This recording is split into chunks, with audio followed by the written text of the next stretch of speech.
It's Thursday, June 13th. Coming up live on The View. Inside Edition's Lisa Guerrero is our special guest co-host for a day of Hot Topics.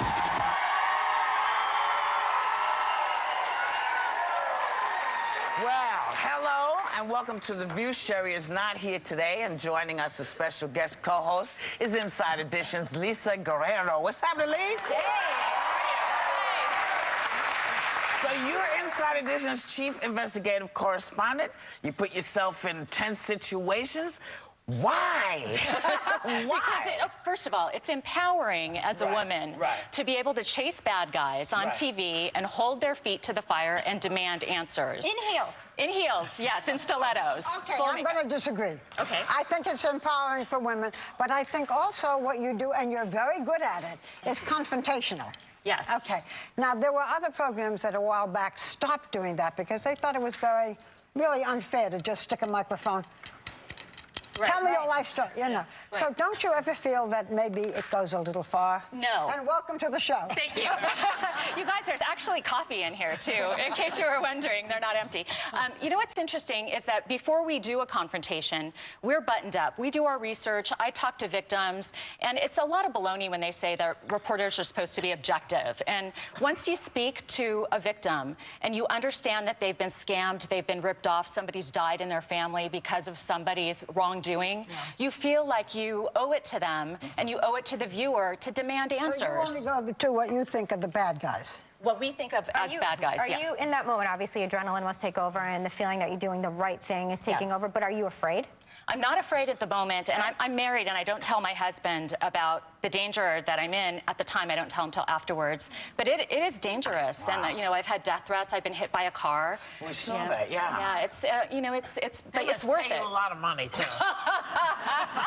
You're the comedian, right? Yeah, obviously. Yeah, no.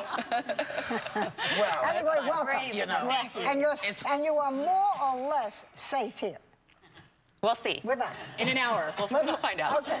well, you wouldn't be safe with this chick, let me tell you.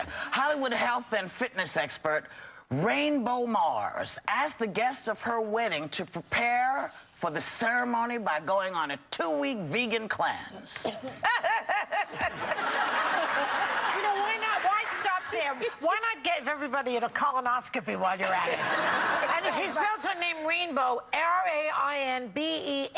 How annoying is she already? This is somebody up your butt saying, you know, I mean, saying, It gets worse. No, it gets worse. Actually, at the wedding, which is a destination wedding, they're basically putting all the guests through a boot camp. There's workouts, there's yoga, there's... You know what? I'll send you a carrot, okay?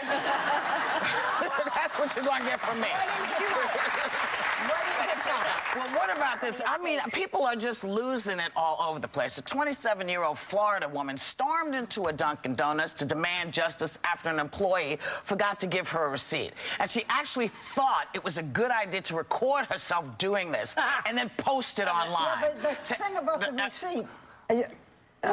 well, the business about the receipt is that if you don't get a receipt, you get a free... That's right. Supposedly. Right. But it doesn't, nobody could seem to find it. Nobody could seem to find it when I was asked about this. So it might be urban legend is what it might be. But we'll see. But let's take a look and see how dear she is. Hi, Facebook. This is what you have to do in life. If sucks, blow my brains out. Are you needy? Yeah.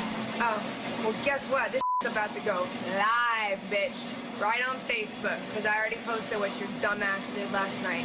So I hope you're happy with your little fan self. Because I'm about to nuke your whole planet from Mars. You think y'all are tough, big bad Arabs bombing the Trade Center? I'll show you tough. Why are we wasting our time on this? Those employees. By the way, you know what's funny? This is a woman who works in public relations. So she said. That's what she says. You know what? She makes Amanda Bynes look stable, this girl.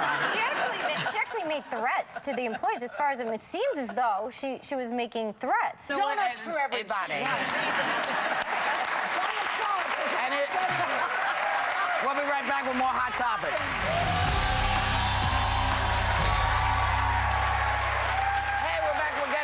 Lisa Guerrero. The other night, 11-year-old former America's Got Talent contestant Sebastian de la Cruz sang the national anthem. After this performance, he was slammed with racist tweets like, 9 out of 10 chances that kid singing the national anthem is illegal.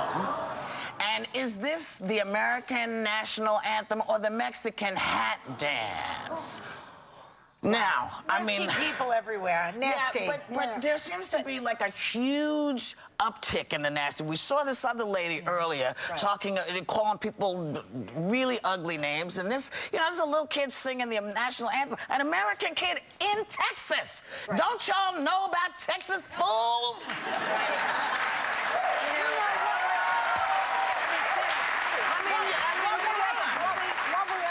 About in both cases is why is there so much anger? Why is there so much fury? And racism, but the other was not racism per se. No, it was racism. She called it. Yes, so it's also anger. People are so angry. And no accountability, right? So we are in heightened anger, heightened racist remarks, and no accountability, even through Twitter. A lot of social media now, too. That would account for some of the uptick, that we know more about it because it's out there now. Look, it's always been there. I'm a Latina, and I saw that, and I was so proud of him. I took a lot of pride, I guess, in seeing a young Hispanic American boy being able to belt it out like that and represent. And there's a couple things to think about on this. First of all, San Antonio is 60% Hispanic, so he's representing his community. He was born in America. He's American. And do those same people on Twitter, do they rip the Boston Celtics because they've got a leprechaun, on their logo? Now, that's a nod, obviously, to the Irish-American community in New England. This boy is representing his community, which is Hispanic-American in San Antonio. What Whoopi said was there is a large element here of racism. We think it's over. It ain't over. That's right. That's right. It's out there, baby. Yeah, keep an eye out because you can't be doing that. This is America, damn it! Don't stop it. And it's a child. This is a child. It's a boy. It's a young man. How dare you, as an adult, step into him? Well, what about this? An article in the New York Times looks at the new trends where more men are getting manicures that will use colored nail polish. Is this something you would want your man to do? When Steve does that, I'm going to wear a jockstrap. That's my... Okay, I'm going to pay him to do that.